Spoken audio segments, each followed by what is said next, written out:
자리에 앉으시고 오늘 함께 은혜 받으실 말씀은 고린도후서 11장 28절입니다. 고린도후서 11장 28절 신약성경 298페이지에 있습니다. 우리 한 절밖에 안 되니까 우리 같은 목소리로 함께 읽겠습니다.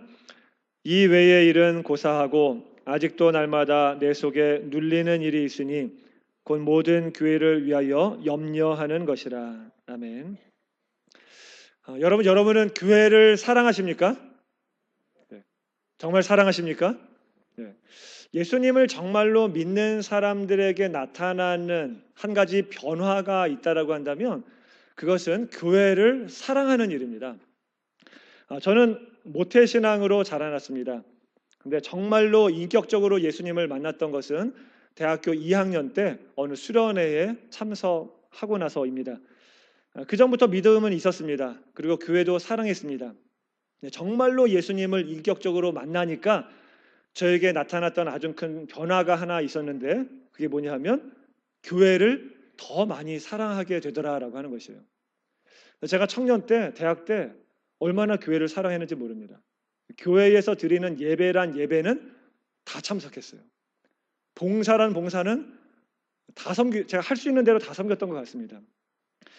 심지어 어느 학년 그 여름 방학 때는요, 제가 숫자로 세봤더니 수련회를 6번 갔더라고요. 6번. 모든 여름 방학을 다 교회에서 지낸 겁니다. 그 정도로 교회를 사랑했습니다. 그렇게 수고하고 헌신하는데도 불구하고 불평이 없었습니다. 기쁨과 감사가 넘쳤습니다. 여러분도 마찬가지일 것입니다.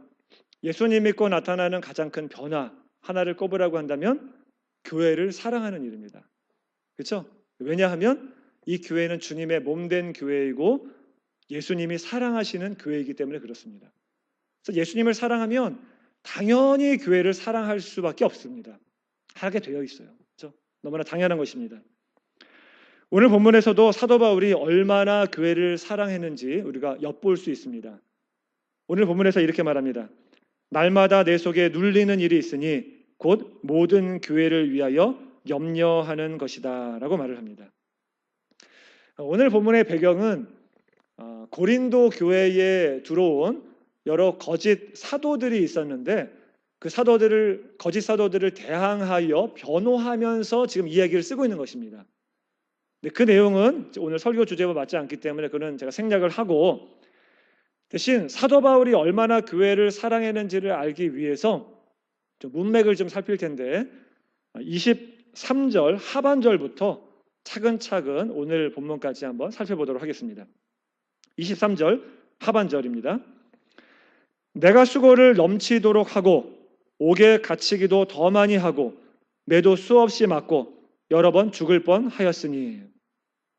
여러분이 잘 알고 있는 것처럼 사도 바울은 옥에 여러 번 갇혔습니다. 빌립보 감옥에 신라와 함께 갇혔었죠. 그리고 이 이후에도 로마 감옥에 갇혔었습니다. 성경에 기록되지 않았던 그 감옥에 갇힌 내용들이 아마 더 많았던 것 같아요. 그러니까 여러 번 갇혔다 이렇게 말을 하고 있습니다. 24절 보면 이렇게 말합니다. 유대인들에게 40에서 하나 감한 매를 5번 맞았으며 40에서 하나 감한 매 몇 대를 맞은 거죠? 39대를 맞은 거죠. 그러니까 신명기 25장을 보면 형제에게 40대까지만 매질을 하도록 규정했었습니다. 신명기 25장 2절 3절을 보게 되면 이렇게 말해요. 악인에게 태형이 합당하면 재판장은 그를 엎드리게 하고 그 앞에서 그의 죄에 따라 수를 맞추어 때리게 하라. 40까지는 때리려니와 그것을 넘기지는 못할지니 만일 그것을 넘겨 매를 지나치게 때리면 내가 네 형제를 경히 여기는 것이 될까 하노라. 40대까지만 때리게 되어 있었어요. 그 이상 때리게 되면 형제를 경히 여기게 되는 것이기 때문에 그 이상은 때리지 말라고 말합니다.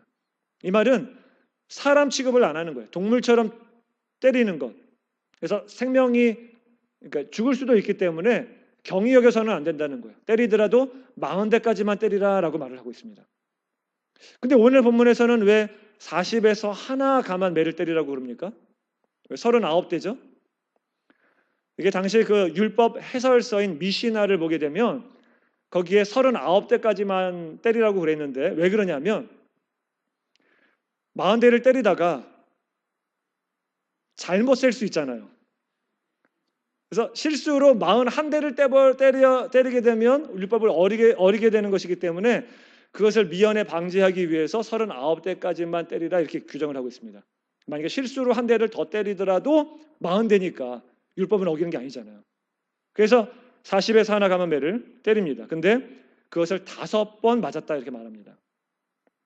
25절 보면 3번 태장으로 맞고, 태장으로 맞았다라고 하는 것은 아까는 유대인들에게 맞았고 이번에는 로마 법정에서 맞은 겁니다.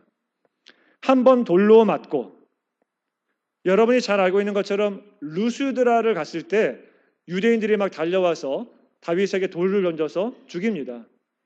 그래서 유대인들이 죽은 것으로 알고 그 시체를 성 밖으로 내던졌다고 그래요. 거의 죽은 거나 다름없어요. 죽었습니다. 기적적으로 살아난 거죠. 그렇죠? 돌에 맞았습니다. 3번 파손하고 1주야를 깊은 바다에서 지냈으며, 26절 여러 번 여행하면서, 위험이 몇 번 나오나 한번 보세요. 강의 위험과 강도의, 동족의 위험과 이방인의 위험과 시내의 위험과 광야의 위험과 바다의 위험과 거짓 형제 중에 위험을 당하고, 몇 번 나옵니까? 8번 나오죠. 강의 위험이 있었습니다. 당시에는 다리가 많이 없었어요. 그래서 강을 건너기 위해서는 배를 타고 건너야 되는데 강은 비가 조금만 오면 범람하는 곳입니다. 항상 위험이 도사리고 있어요.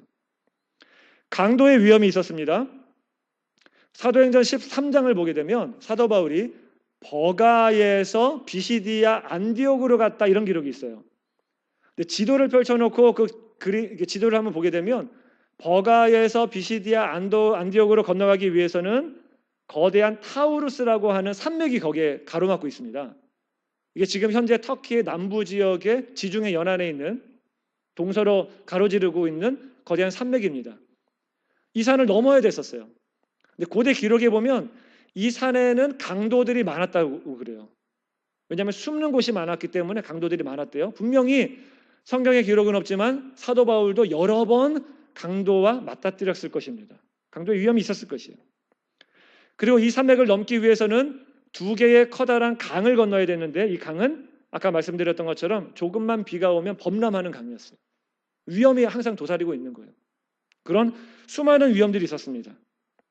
중간에 시내의 위험 이렇게 나오는데 이거는 시냇물의 위험이 아니에요. 시냇물이면 얼마나 위험하겠어요? 자, 이거는 뒤에 광야의 위험이 나오잖아요. 시내의 위험은 성읍의 위험, 도시의 위험이라는 뜻입니다. 도시의 위험과 광야의 위험과 여러 가지 위험들이 있었어요. 27절에 보면 이렇게 말합니다. 또 수고하며 애쓰고 여러 번 자지 못하고 줄이며 목마르고 여러 번 굶고 춥고 헐벗었노라. 여러 번 자지 못했대요. 사도행전 20장을 보게 되면 우리 잘 아는 사건이 있죠. 드로아에서 사도 바울이 말씀을 강론합니다. 밤새도록 강론을 하니까 유도고라고 하는 청년이 있었는데 밤이 늦으니까 졸다가 3층에서 떨어져 죽게 되었어요. 사도 바울이 기도해서 살려내죠. 근데 그 기록을 한번 보게 되면 성경을 나중에 한번 찾아보시기 바랍니다. 뭐라고 말하냐면 밤새 가르쳤는데 그러다가 이제 조니까 떨어진 거죠. 날이 셀 때까지 이야기를 했다 이렇게 기록하고 있습니다. 잠을 안 잔 거예요. 그 다음날 떠나는 날이에요. 그래서 밤새도록 그 다음날 떠나기 때문에 뭔가 아쉬웠던 것 같아요. 조금이라도 말씀을 더 가르치려고 잠을 안 자고 밤새도록 그 사람들에게 말씀을 가르쳤던 것입니다. 그리고 나서 쉬지도 않고 떠나버린 거예요. 여행을 떠는 거예요. 여러 번 자지 못했습니다. 사도 바울이 얼마나 수고하며 애썼는지 몰라요. 수많은 고난을 당했습니다. 수많은 위험을 당했습니다. 근데 이 모든 고난을, 이 수고를 사도 바울이 왜 당했습니까? 무엇 때문에 이 수고를 감당하면서 이와 같이 애쓰며 수고했습니까? 그 이유가 무엇입니까? 골로새서 1장 24절에 이렇게 말합니다. 나는 이제 너희를 위하여 받는 괴로움을 기뻐하고 그리스도의 남은 고난을 그의 몸된 교회를 위하여 내 육체에 채우노라. 단 하나의 이유가 있었어요. 그게 뭐예요? 주님의 몸된 교회를 위하여. 교회를 위하여 고난당한다. 교회를 위하여 괴로움을 당한다. 교회를 위하여 이 수고를 감당한다라고 사도 바울이 말하고 있습니다. 이번에 우리 2주간 선교를 갔다 왔는데요. 선교 갔다 오신 분들도 얼마나 고생을 많이 하셨는지 모릅니다. 제가 얘기를 들어보니까 히마찰 프라데시 가셨던 분들 얘기 들어보니까 델리에서부터 10시간 동안 차를 타고 갔대요. 근데 4시간은 산길이래요. 근데 기도 제목을 받았는데 비가 오니까 산사태가 곳곳에 났다고 하더라고요. 그래서 그 위험을 당하지 않도록 기도해달라고 그런 걸 봤었는데 곳곳에 위험이 도사리고 있습니다. 저는 이번에 미얀마를 갔다 왔는데요. 사도 바울이 말한 것처럼 춥지는 않았어요. 너무 더웠습니다. 습하고 날씨 때문에 지치더라고요. 너무 더웠어요. 다른 팀들도 마찬가지겠지만 저희 팀은 점심을 먹어본 적이 없어요. 먹을 시간이 안 되더라고요. 그리고 하루는 어느 깊은 그 시골 마을로 들어갔어요. 근데 차가 이렇게 비포장도로였거든요. 거의 비포장도로만 1시간 반 정도 들어갔는데 길이 울퉁불퉁하니까 사람을 태우고 가기가 힘든 거예요. 그런데 나타나면 우리가 내려서 걷고서 좀 이따 다시 타고 또 내렸다가 걷다가 또 타고 이걸 반복했습니다. 때약볕에 막 덥고 습한데 그런 일을 반복했습니다. 나중에는 차가 도저히 못 들어가니까 30-40분 정도를 걸어서 들어갔어요. 나올 때는 해가 지니까 온 동네 마을 오토바이를 다 모아가지고 한 사람씩 태워줬어요. 차 있는 데까지. 근데 길이 너무 길어가지고 제가 탔던 오토바이가 그만 넘어졌습니다. 제가 약간 그 왼쪽 발에 그때는 괜찮았는데 집에 오니까 막 멍이 들어있어요 지금. 지금 약간 몸살 기운도 있어요. 이해하고 들으시기 바랍니다. 목소리도 좀 많이 안 좋죠? 호텔에는 도마뱀이 기어다녀서 도마뱀과 매일마다 동침하고 수많은 벌레들이 날아다니고 모기들과 싸웠습니다. 우리 선교팀이 왜 그런 고생을 하며 거기 갔습니까? 이유는 한 가지예요. 교회를 세우기 위해서입니다. 그래서 우리 교회 선교는 그냥 단기 선교라고 그러지 않잖아요. 교회 개척 선교, 교회를 세우기 위해 간 겁니다. 근데 제가 방금 이런 얘기를 했지만 사실은 사도 바울이 당한 고난에 비하면 정말 세 발의 피예요.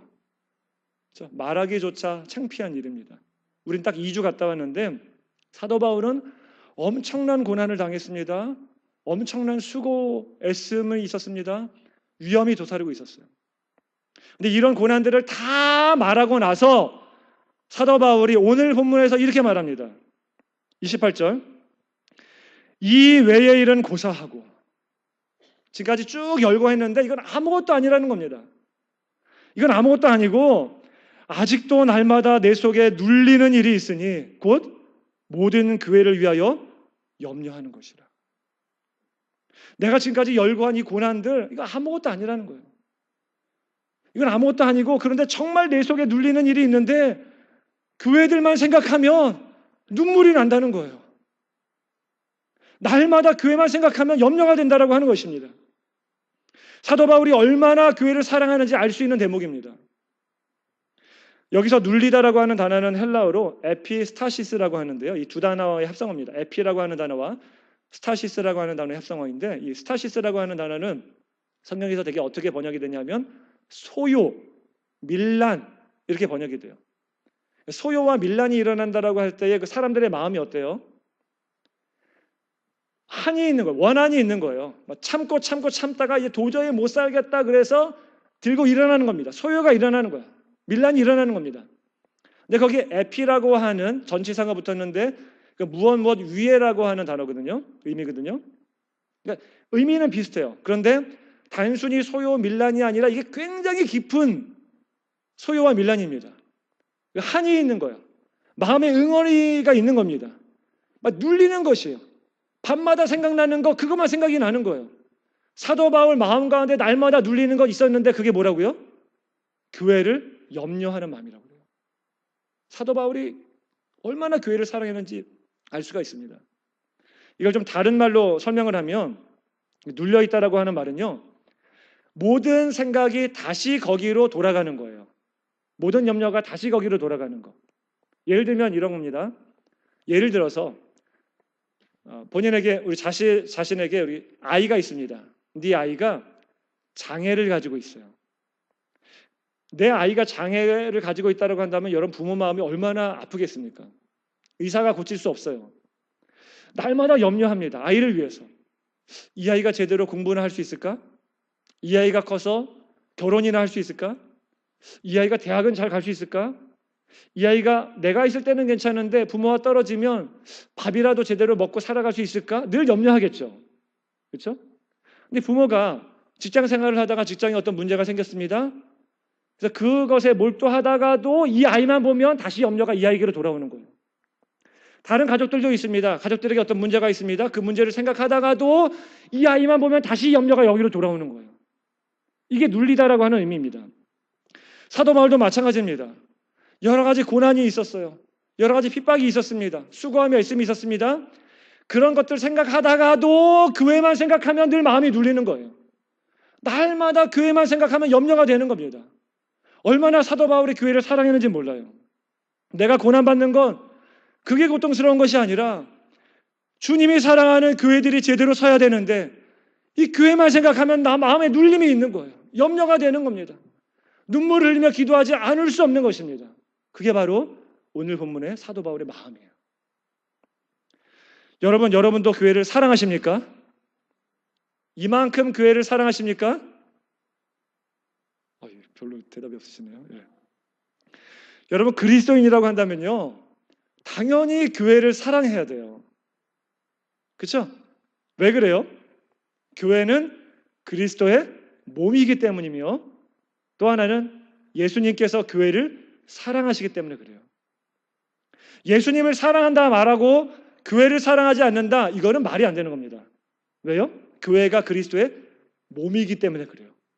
그리스도는 교회의 머리인데 머리만 사랑하고 나는 몸을 사랑하네. 이런 거 있습니까? 당신의 머리만 사랑할게요. 몸은 싫어요. 이런 거 있어요? 없죠? 사랑하면 다 사랑하는 겁니다. 주님을 사랑한다라고 하는 말은 교회도 사랑해야 된다라고 하는 것이에요. 당연한 겁니다. 그런데 여러분, 교회는 죄인들로 가득 차 있습니다. 우리가 보기에는 보잘것없어요. 비난을 당합니다. 조롱을 받을 때도 있어요. 부족하고 모자란 교회입니다. 그런데 우리 주님은 그처럼 부족하고 모자란 교회도 사랑하셨어요. 그렇죠? 죄인들로 모여 있습니다. 그 죄인들을 위해서 십자가에 달려 돌아가셨습니다. 아무리 세상에서 손가락질을 당하더라도 아무리 어떤 사람이 비난하고 비방을 한다고 하더라도 예수님은 그 교회를 사랑하십니다. 그러기에 십자가에서 피를 흘리셨고 그러기에 십자가에서 자기 몸을 내주신 것입니다. 그렇죠?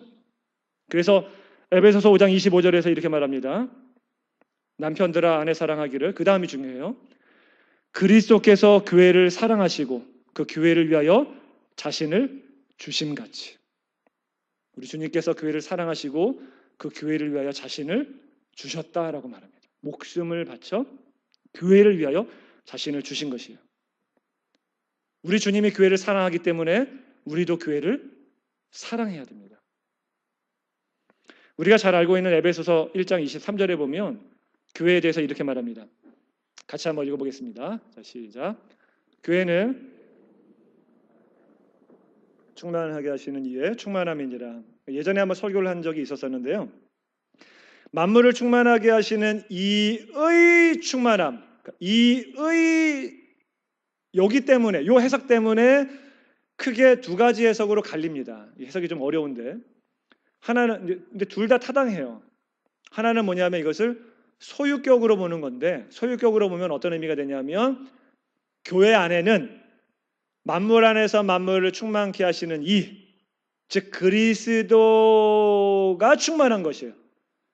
그리스도의 충만함으로 가득한 곳이 바로 교회라고 하는 것이고 교회는 그와 같은 곳이 되어야 한다라고 하는 의미이고 두 번째는 이걸 목적격으로 보는 겁니다. 그래서 만물 안에서 만물을 충만케 하시는 이를 충만케 하는 곳. 이렇게 해석되면 어떤 의미냐 하면 그리스도께서는 교회가 있어야 충만해진다는 얘기예요. 교회가 없으면 부족하다는 의미입니다. 그렇죠? 이상하죠, 근데? 이해가 잘 안 되죠? 예수님은 하나님이신데 스스로 존재하시는 분인데 완벽하신 분이신데 어떻게 교회가 있어야 완전 충만할 수 있나? 그만큼 사랑한다라고 하는 거예요. 그렇죠? 교회가 없으면 부족하대요. 주님이. 예를 들면 이런 겁니다. 어느 목사님이 이런 예를 드는 것을 들었는데요. 사실은 그 영화 같은 데서 보면 우리가 많이 보는 장면입니다. 어떤 아이가 있었는데 이 아이에게 인형이 있어요. 근데 이 인형이 별로 볼품이 없습니다. 예쁘지도 않아요. 그래서 어떤 사람이 지나가다가 무심코 그 인형을 그만 버리고 말았어요. 이 아이가 난리가 났습니다. 울고불고 난리가 났어요. 이 인형 내놓으라고. 그래서 더 좋은 인형을 사주겠다고 그래도 안 된다고 합니다. 그 인형만 달라고 합니다. 나중에 알고 보니까 엄마가 돌아가시면서 아이에게 남겨준 인형이에요. 엄마가 주고 간. 그 인형만 생각하면서 그 인형을 생각하면 이 아이에게는 늘 엄마 생각이 나는 거예요. 너무나 사랑하는 인형입니다. 너무나도 보잘것없지만 이 아이에게는 소중한 거예요. 이 아이는 그 인형이 없어도 온전한 아이입니다. 그러나 이 인형이 없으면 허전한 거예요. 바르게 자라갈 수가 없어요. 사랑하니까. 마찬가지입니다. 예수님이 교회를 사랑하는 것도 마찬가지예요. 교회가 부족해요. 모자랍니다. 죄투성입니다. 그러나 주님이 그 교회를 사랑하셨어요. 너무나 사랑하시기 때문에 그 교회가 없으면 그리스도가 충만해질 수 없는 것입니다. 교회가 있음으로 말미암아 그분이 충만해질 수 있는 것이에요. 그 얘기를 하고 있는 것입니다. 여러분 교회를 사랑하십니까? 사랑하십니까? 예, 사랑해야 돼요. 사랑해야 됩니다. 주님을 사랑한다고 한다면 교회를 사랑해야 됩니다. 자, 그러면 더 중요한 질문을 하나 하겠습니다. 제가 오늘 정말 말씀드리고 싶은 게 이건데, 여러분이 교회를 사랑한다라고 말할 때의 그 교회는 어떤 교회입니까? 여러분이 교회를 사랑한다라고 아멘으로 대답했을 때 그 교회는 어떤 교회예요? 1차적으로는 마라나타 비전 교회겠죠? 그렇죠? 우리 교회 사랑해야 됩니다. 그렇죠? 지교회 주님의 문된 교회이기 때문에 사랑해야 됩니다. 너무 당연합니다. 그런데 우리는 마라나타 비전 교회만 사랑해서는 안 돼요. 우리 교회만 교회가 아니라 이 세상에 있는 모든 교회가 다 주님의 교회입니다. 따라서 우리는 모든 교회를 다 사랑해야 됩니다. 오늘 본문에서 사도 바울이 뭐라고 말해요? 아직도 내 속에 눌리는 일이 있으니 곧 모든 교회를 위하여 염려하는 것이다 이렇게 말하죠. 지금 사도 바울이 고린도 교회에 편지를 쓰고 있습니다. 그래서 너희 교회를 염려한다 이렇게 말하지 않아요. 하나의 교회를 염려한다 이렇게 말하지 않습니다. 모든 교회를 위하여 염려한다 이렇게 말해요. 모든 교회를 염려합니다. 사도 바울에게는요, 한 교회가 아니라 모든 교회, 이 땅에는 모든 교회를 염려하는 마음이 있었어요. 어디를 보면 또 알 수 있냐 하면, 여러분 사도 바울이 편지를 썼는데, 서신서들을 많이 썼는데 그 서신서들이 어디에게 보내는 편지예요? 교회에 보내는 편지죠. 로마서, 로마 교회에 보내는 편지입니다. 고린도 전후서, 고린도 교회에 보내는 편지입니다. 에베소서, 에베소 교회에 있는 편지입니다. 그렇죠? 근데 교회에 보낸 것 같지 않은 편지들도 있죠. 뭐가 있죠? 디모데 전후서, 디도서. 디모데에게 보내고 디도에게 보냈잖아요. 그런데 디모데 전후서, 디도서는 목회서신이라고 그럽니다. 에베소 교회를 목회하고 있는 디모데에게 교회를 어떻게 목회할 것인지를 가르쳐주기 위해서 보낸 편지. 디도서는 그레데 섬을 목회하고 있는 디도에게 어떻게 목회를 하는지 가르쳐주기 위해 보낸 편지예요. 사실상 디모데 전후서 또 디도서도 교회를 위한 편지입니다. 빌레몬서는 어떻죠? 빌레몬서? 빌레몬 개인에게 보낸 편지입니까? 아니에요. 성경을 자세히 보세요. 빌레몬서 1절과 2절을 보게 되면 이렇게 말합니다. 동역자인 빌레몬과 자매 아비야와 우리와 함께 병사된 아키뽀와 내 집에 있는 교회에 편지하노니. 누구에게 편지한대요? 교회에 편지한다고 말합니다. 교회에게 보내는 편지예요. 사도 바울이 보냈던 모든 서신서들은 다 교회에 보내는 편지입니다. 교회에 관심이 있어요. 교회를 사랑하는 마음이 있습니다. 교회를 염려하는 마음이 있습니다. 우리도 모든 교회를 사랑하고 모든 교회를 위하여 염려해야 됩니다. 우리는 왜 한 교회가 아니라 모든 교회를 염려하며 사랑해야 합니까? 왜 그렇죠? 모든 교회가 다 주님의 몸이기 때문에 그래요. 주님의 교회이기 때문에 너무나 당연하죠. 그래서 그런 의미에서 저는 어떤 의미에서 이 세상에서는 좋은 교회, 나쁜 교회가 없다라고 생각을 해요. 좋은 교회, 나쁜 교회 없습니다. 만약에 이단이 아니고 하나님의 진리의 말씀이 올바르게 선포되는 교회라고 한다면 그 교회는 어느 교회를 막론하고 다 좋은 교회입니다. 왜요? 우리 주님의 몸된 교회이기 때문이고 우리 주님이 좋으신 분이기 때문에 그래요. 그분의 몸이기 때문에 모든 교회는 다 좋은 교회입니다. 건강하냐 건강하지 않으냐, 그렇죠? 건강한 교회냐 병든 교회냐 이 차이만 있을 뿐이에요. 우리 지체 중에서도 그렇잖아요. 한 곳이 병이 들었습니다. 그러면 이 병든 한 지체를 가지고 나쁜 지체다 이렇게 말해요? 아니죠. 병 들었다고 말하죠. 다 내 몸입니다. 좋은 거예요. 병 들었느냐 건강하냐 이 차이만 있을 뿐입니다. 고린도전서 12장 12절부터 13절까지를 보게 되면 이렇게 말합니다. 우리 같이 한번 읽어보겠습니다. 몸은 하나인데 많은 지체가 있고 한 몸과 같이 그리스도도 그러하니라. 우리가 유대인이나 헬라인이나 종이나 자유인이나 다 한 성령으로 세례를 받아 한 몸이 되었고 또 다 한 성령을 마시게 하셨느니라. 몸이 하나인데 많은 지체가 있다라고 말합니다. 이것은 한 교회 안에 각각의 형제 자매들 지체들이 많다. 그러나 한 몸이다 이런 의미도 되지만 여기서 지체는 전 세계의 보편적인 교회를 한 몸으로 봤을 때의 각각의 지교회를 의미하기도 해요. 그래서 우리가 교회 같은 교회를 지교회라고 그러잖아요. 지교회. 가지 지자를 써서. 가지입니다. 가지. 나무가 아니에요. 하나의 온전한 교회가 아니라 가지들이 모여서 하나의 몸을 이루는 겁니다. 전 세계적인 보편 교회를 통틀어 한 몸이라고 한다면 우리가 한 지체가 되는 거죠.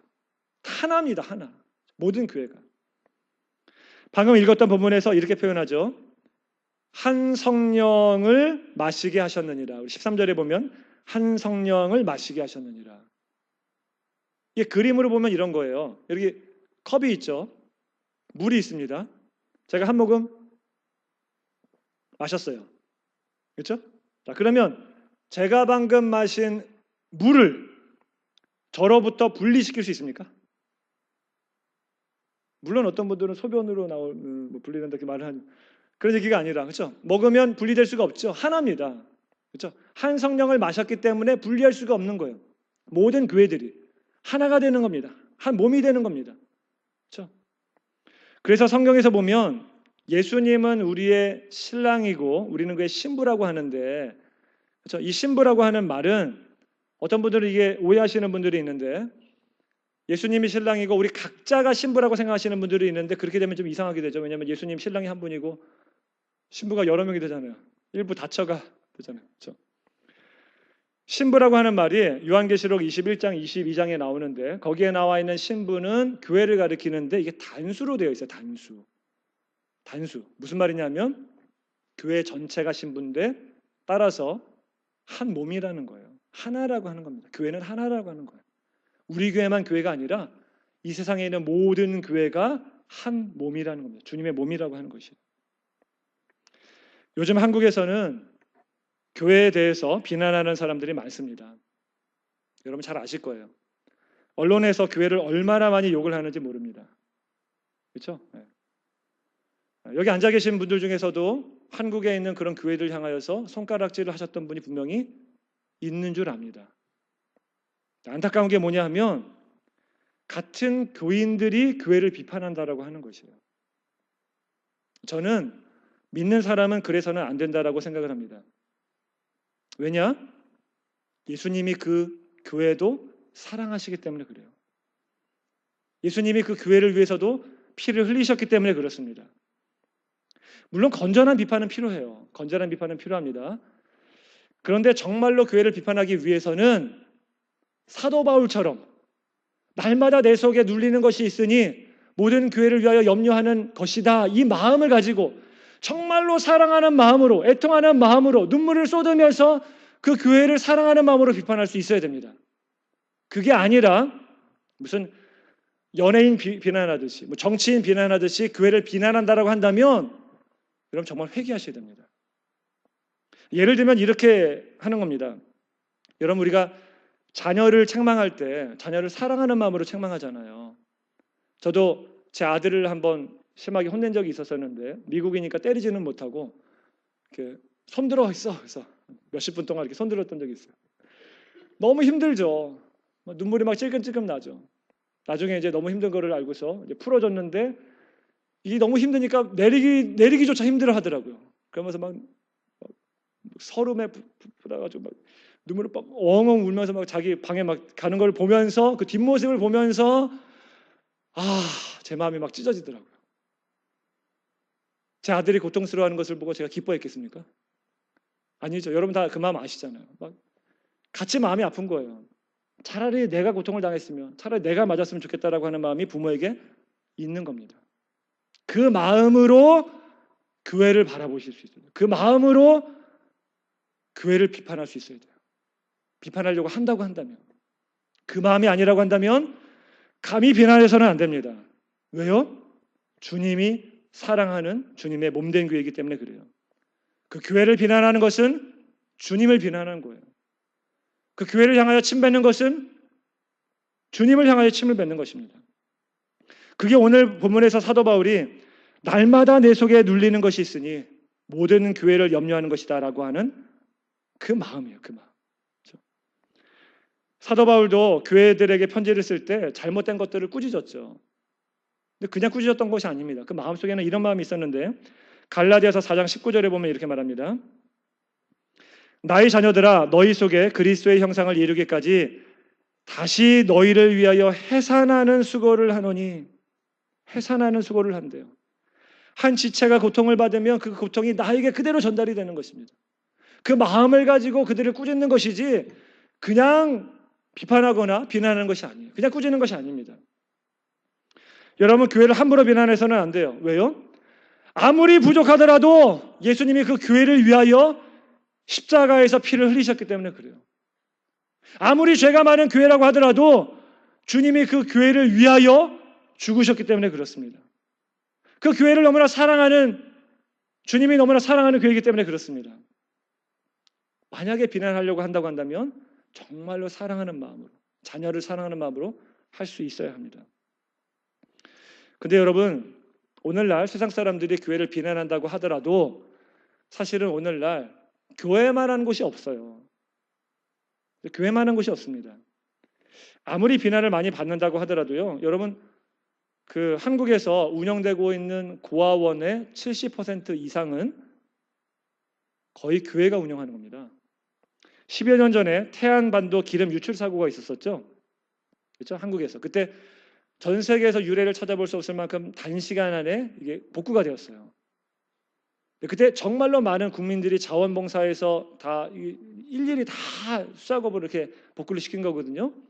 그때 자원봉사 70에서 80%가 교인들이었습니다. 교인들. 교회에서 나와서 그래 한 거예요. 아직도 세상의 소망은 교회입니다. 교회. 교회만한 곳이 없습니다.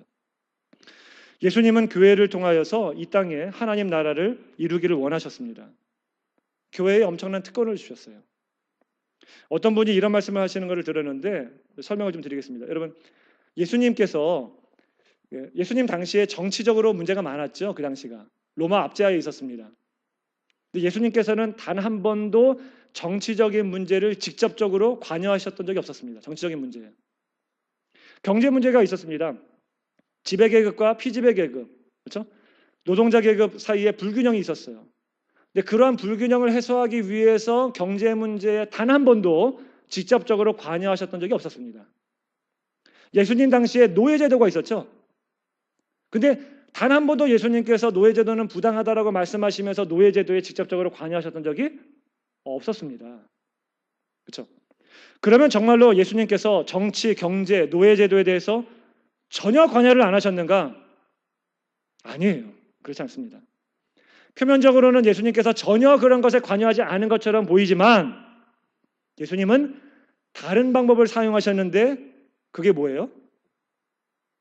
교회를 세우는 일입니다. 교회를 세우는 일이에요. 마태복음 16장 18절에 이렇게 말합니다. 우리가 잘 알고 있는 것처럼 내가 네게 이르노니 너는 베드로라 내가 이 반석 위에 내 교회를 세우리니 음부의 권세가 이기지 못하리라. 여러분 사실 이 정치, 경제, 노예제도 그 외에 여러 가지 인간사에 나오는 모든 문제가 사실 무슨 문제입니까? 음부의 권세의 문제예요. 음부 권세. 사탄 마귀의 권세의 문제입니다. 근데 예수님께서는 근본적으로 치유하시려고 하셨어요. 교회를 세우심으로 말미암아 그 교회에 음부의 권세가 이기지 못하는 권세를 주셨습니다. 그래서 교회를 통하여 여러 가지 문제들이 해결된 것을 볼 수가 있는데 어떤 일이 일어나는지 한번 보겠습니다. 정치적인 문제. 사도행전 13장 1절. 안디옥 교회에 선지자들과 교사들이 있으니 곧 바나바와 니게르라고 하는 시므온과 구레네 사람 루기오와 분봉왕 헤롯의 젖동생 마나엔과 및 사울이라. 안디옥 교회에서 있었던 일이죠. 이름을 거론하는데 바나바, 니게르는 흑인이라고 하는 얘기예요. 구레네 사람은 북아프리카의 어느 지역입니다. 근데 분봉왕 헤롯의 젖동생이래요. 젖동생. 젖을 같이 먹고 자라난 사람입니다. 왕족이에요. 귀족이에요. 최고 권력층 기관에 있는 사람입니다. 그런데 이름을 거론할 때 이 사람을 제일 먼저 거론하는 것이 아니라 제일 뒤에서 두 번째 사울 앞에 거론하고 있습니다. 뭘 말해줍니까? 교회 안에서 정치 권력 구조가 다 허물어진 것이에요. 하나가 된 것입니다. 경제 문제는 어떻습니까? 오순절 성령 강림 이후에 신약교회가 세워지고 그 위에 어떤 일이 일어났죠? 사도행전 4장 34절 35절에 보면 이렇게 말합니다. 그 중에 가난한 사람이 없으니 이는 밭과 집 있는 팔아 그 판 것의 값을 가져다가 사도들의 발 앞에 두매 그들이 각 사람의 필요를 따라 나누어 줌이라. 물건을 서로 통용했습니다. 재산과 소유를 팔아 각 사람의 필요에 따라 나누어 줬습니다. 그래서 그 가운데에는 가난한 사람이 하나도 없었다라고 말합니다. 교회 안에 모든 경제 문제를 다 해결하신 것입니다. 경제학 박사도 해결하지 못하는 일을 교회가 교회 안에서 해결한 것이에요. 성령 충만을 받으니까. 빌레몬서에서 볼 수 있는 것이 무엇입니까? 잘 아시잖아요. 그 노예에 대한. 교회 안에 노예제도가 무너지는 것이에요. 아까도 말씀드렸던 것처럼 교회에 보내는 편지라고 그랬잖아요. 교회 안에 노예가 없어. 노예라고 말하지만 이도 너희들의 한 형제야 라고 말하고 있습니다. 교회 안에 노예제도가 다 무너지는 것을 보여주고 있습니다. 예수님은 한 번도 정치, 경제, 노예제도에서 직접적으로 관여하시지는 않았지만 대신 교회를 세우셨습니다. 음부의 권세가 이기지 못하는 권세를 주셨습니다. 그 교회를 통하여 이 모든 일을 이룩하기를 원하셨어요.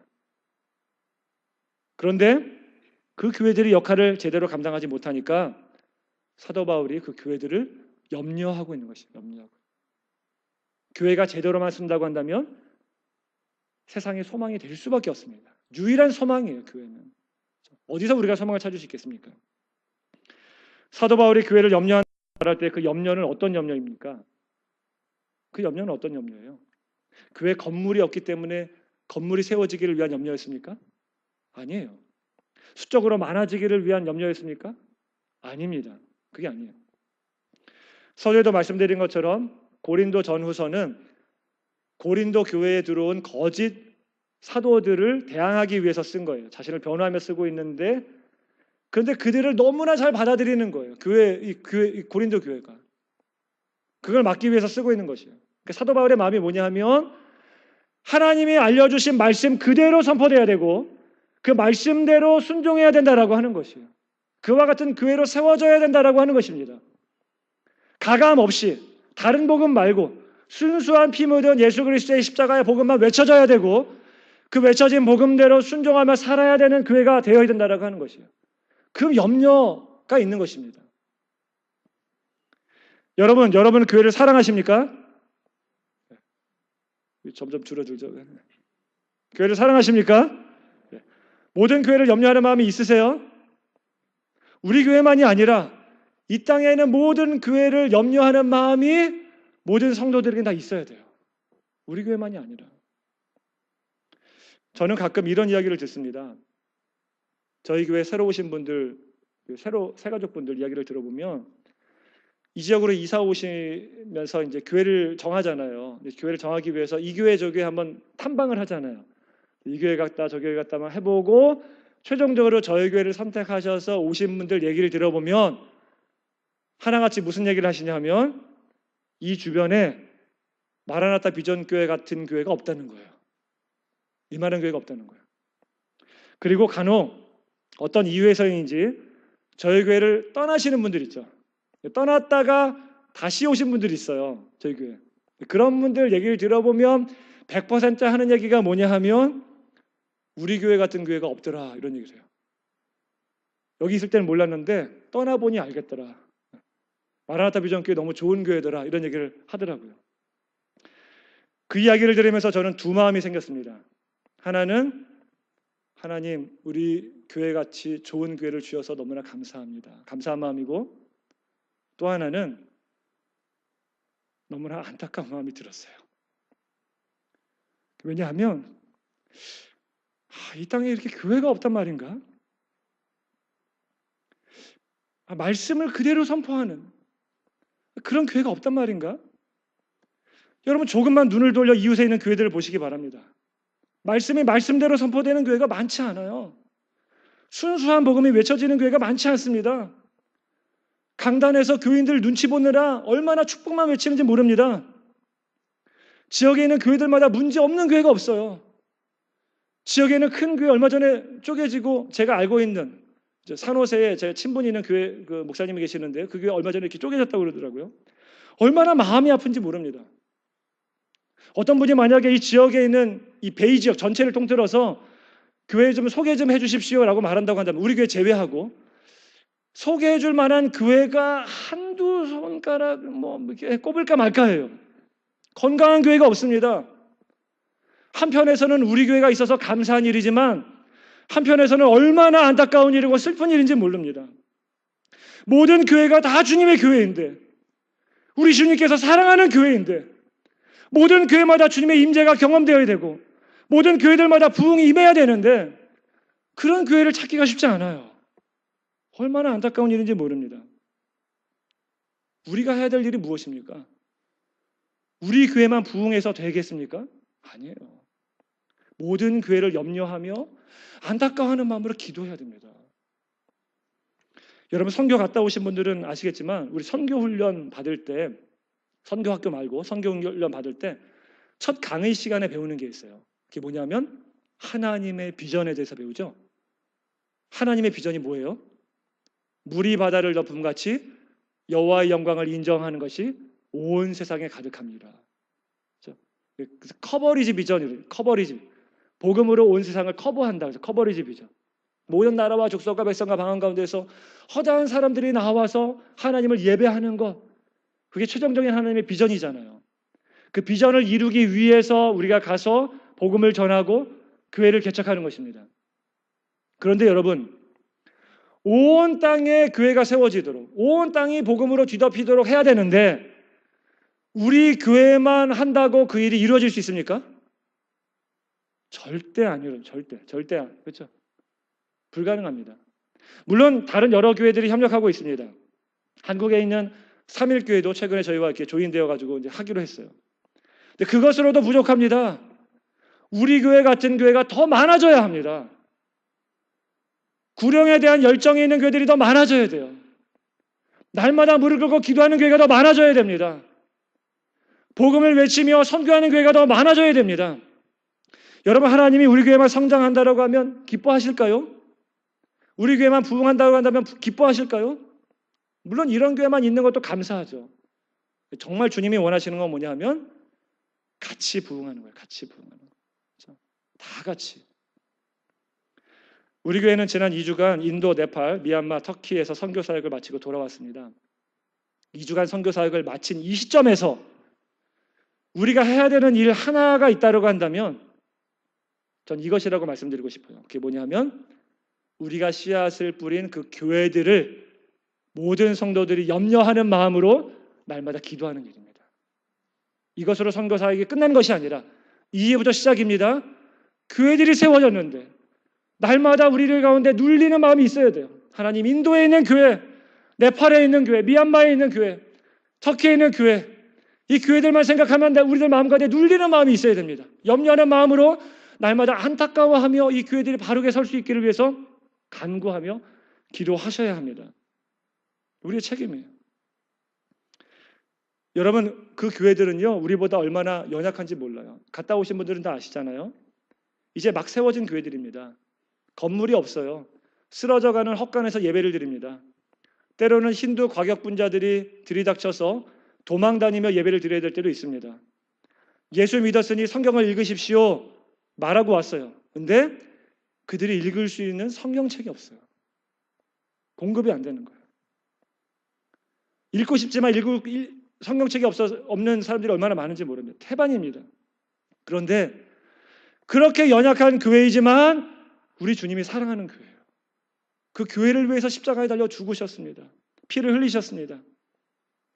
하나의 몸된 교회이기 때문에 우리가 그들을 염려하며 사랑으로 기도하셔야 됩니다.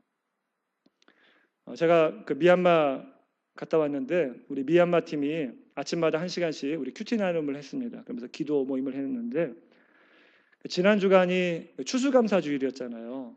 그렇죠? 그래서 추수감사절 때 다 모여가지고 미국 사람들이 땡스기빙 때 그런다고 그래요. 밥을 먹기 전에, 식사를 하기 전에 한 사람씩 돌아가면서 감사의 기도 제목들을 나누고 식사를 나누잖아요. 저희도 똑같이 했습니다. 그래서 한 사람 한 사람씩 한 해 동안 부으셨던 하나님의 은혜에 대해서 감사 기도 제목을 나누었는데 너무 은혜로웠어요. 감사 제목을 이렇게 말하는데 다 눈물을 흘리면서 이렇게 말하고 참 은혜를 많이 받았는데 그때 우리 김경희 선교사님 거기 계시잖아요. 김경희 선교사님이 선교가 아니었다고 한다면 이제 암 진단을 초기에 발견하지 못했을 뻔했잖아요.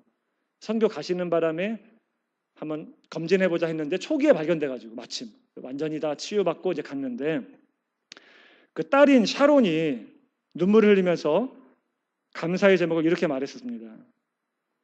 올 한해 우리 엄마 생명 살려주신 하나님께 너무 감사하고요.